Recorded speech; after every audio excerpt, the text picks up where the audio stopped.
Assalamualaikum warahmatullahi wabarakatuh. Perkenalkan, saya Silviatus Soliha dengan NIM 23102110004. Di sini saya akan menjelaskan metode penelitian yang kami gunakan. Dalam penelitian ini, kami menggunakan metode eksperimen dengan rancangan one group, yaitu pre-test dan post-test.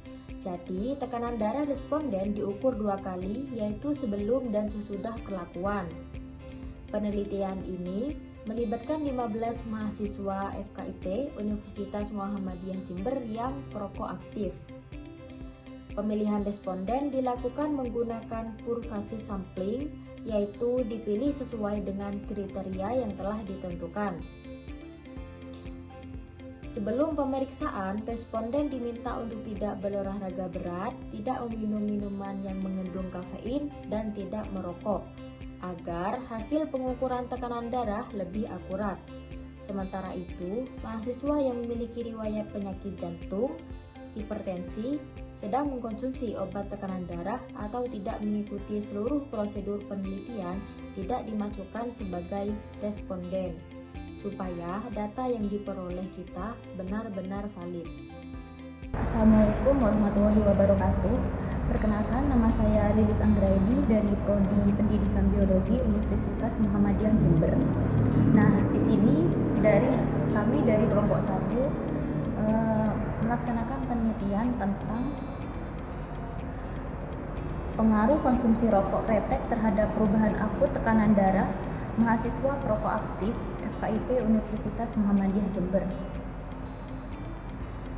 Nah, penelitian ini dilaksanakan melalui beberapa tahapan. Yang pertama, responden diberikan penjelasan mengenai tujuan dan prosedur penelitian tersebut. Kemudian, diminta mengisi lembar persetujuan. Setelah itu, dilakukan pengukuran tekanan darah awal kepada responden menggunakan alat pengukur tekanan darah, yaitu tensi. Selanjutnya, responden diberikan perlakuan berupa mengonsumsi rokok selama kurang lebih 10 menit. Setelah perlakuan selesai, tekanan darah responden diukur kembali untuk mengetahui perubahan tekanan darah setelah merokok. Data dari hasil pengukuran tersebut antara sebelum dan sesudah akan dicatat, kemudian dianalisis secara bertahap. Tahap pertama dilakukan menganalisis deskriptif untuk menggambarkan karakteristik data meliputi nilai rata-rata, varians, standar deviasi, dan selisih rata-rata tekanan darah. Selanjutnya dilakukan uji prasyarat berupa uji normalisasi atau normalitas untuk mengetahui apakah data berdistribusi normal. Apabila data berdistribusi normal, analisis dilanjutkan menggunakan uji Piret sample test untuk membandingkan rata-rata tekanan darah sebelum dan sesudah perlakuan pada kelompok yang sama.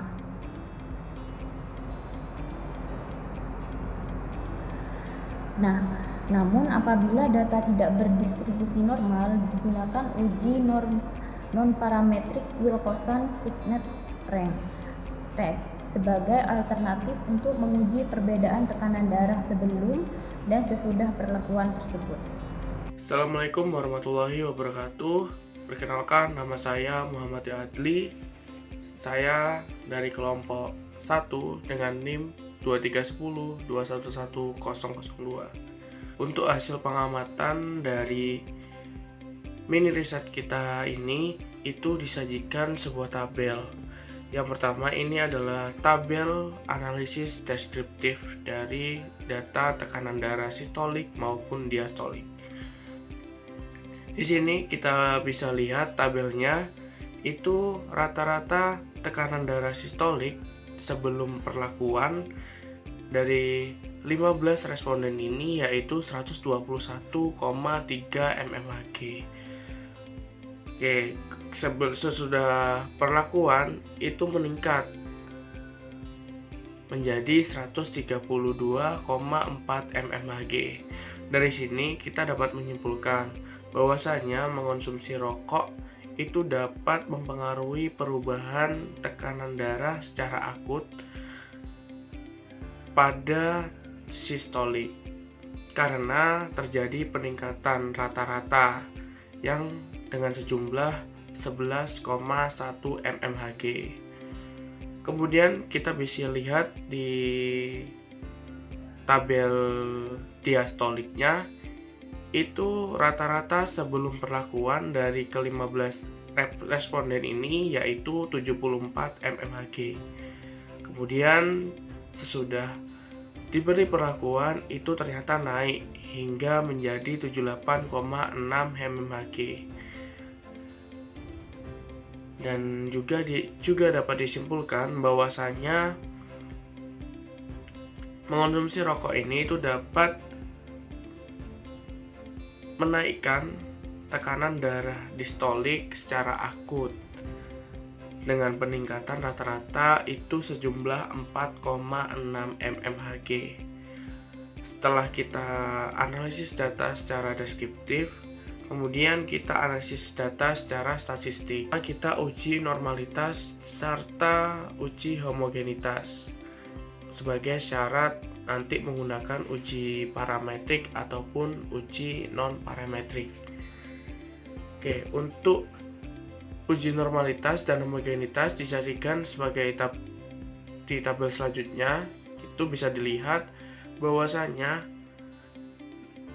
untuk tabel sistolik sendiri itu nilai signifikansinya antara sebelum dan sesudah itu lebih besar daripada 0,05 yang menandakan bahwasanya data sistolik ini itu berdistribusi normal. Kemudian juga bisa dilihat untuk signifikansi dari homogenitasnya itu 0,261 yang menandakan bahwasanya sistolik ini itu berdistribusi homogen. Kemudian untuk data diastoliknya itu bisa dilihat bahwasanya untuk signifikansi normalitasnya itu antara sebelum dan sesudah itu lebih besar daripada 0,05 sehingga menandakan bahwasanya data ini tuh berdistribusi normal. Kemudian untuk signifikansi homogenitasnya itu 0,173 yang artinya itu lebih besar daripada 0,05. Berarti menandakan bahwasanya data dari diastolik ini itu berdistribusi homogen. Selanjutnya kita akan menguji hipotesis menggunakan uji parametrik, yaitu Piret Sample T-Test. Bisa dilihat di tabel selanjutnya. Jadi signifikansi untuk sistolik sendiri itu 0,000, sedangkan untuk diastolik itu 0,05. Nah, dari Piret Sample T-Test ini itu H0 ditolak dan H1 diterima apabila nilai signifikansinya itu lebih kecil daripada 0,05. Sedangkan data H0 diterima dan H1 ditolak itu signifikansinya lebih besar daripada 0,05. Untuk data kami sendiri itu H0 ditolak dan H1 diterima karena nilai signifikansi antara data sistolik dan diastoliknya itu lebih kecil daripada 0,05 sehingga H0-nya ditolak dan H1 diterima. Hasil penelitian ini itu menunjukkan bahwasannya mengonsumsi rokok non-filter atau kretek dapat berpengaruh terhadap perubahan akut tekanan darah sistolik maupun diastolik secara signifikan. Kandungan nikotin pada rokok non-filter ini cenderung lebih tinggi dibandingkan rokok filter. Akibatnya, paparan nikotin yang diterima perokok menjadi lebih besar sehingga meningkatkan resiko terjadinya berbagai gangguan kesehatan terutama resiko terjadinya berbagai gangguan kesehatan terutama penyakit kardiovaskuler dan hipertensi. Jumlah yang dikonsumsi dapat mempengaruhi peningkatan tekanan darah karena semakin banyak rokok yang dihisap, semakin besar pula akumulasi zat-zat berbahaya dalam aliran darah. Hasil penelitian ini itu sejalan dengan penelitian yang dilakukan oleh Iskandar dan kawan-kawan di 2020 itu menunjukkan bahwasanya konsumsi sebatang rokok ini dapat meningkatkan tekanan darah secara akut, baik itu sistolik maupun diastolik. Nah, dari penelitian ini efek utama yang mengakibatkan hal itu yaitu adalah nikotin. Setelah dihirup, nikotin akan diserap melalui pembuluh darah di paru-paru dan kemudian masuk ke dalam aliran darah.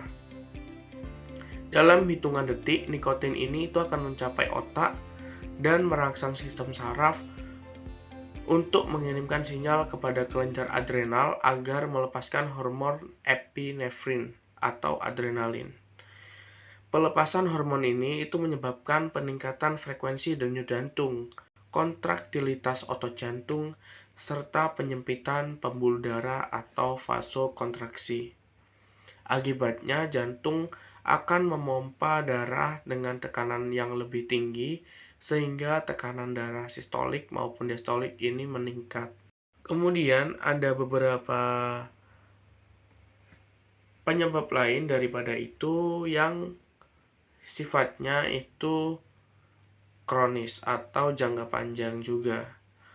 Nah, jadi tidak hanya nikotin, di dalam rokok itu juga terdapat asap rokok yang mengandung karbon monoksida, yaitu gas beracun yang memiliki afinitas terhadap hemoglobin sekitar 200-250 kali lebih kuat dibandingkan oksigen.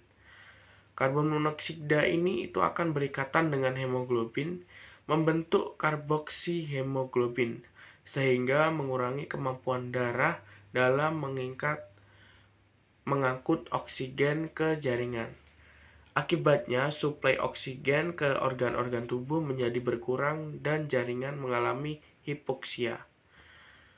Meskipun karbon monoksida ini tidak berperan secara langsung meningkatkan tekanan darah akut setelah merokok, paparan yang berlangsung secara terus-menerus dapat meningkatkan beban kerja jantung, menyebabkan disfungsi endotel, serta mempercepat proses aterosklerosis. Kondisi tersebut berkontribusi dalam peningkatan resiko hipertensi. Kemudian, rokok itu juga mengandung senyawa tar, yaitu campuran berbagai senyawa kimia hasil pembakaran tembakau yang mengandung hidrokarbon aromatik polisiklik. Tar ini itu bukan merupakan penyebab utama peningkatan tekanan darah secara akut setelah merokok, tetapi berperan dalam meningkatkan resiko hipertensi melalui mekanisme jangka panjang.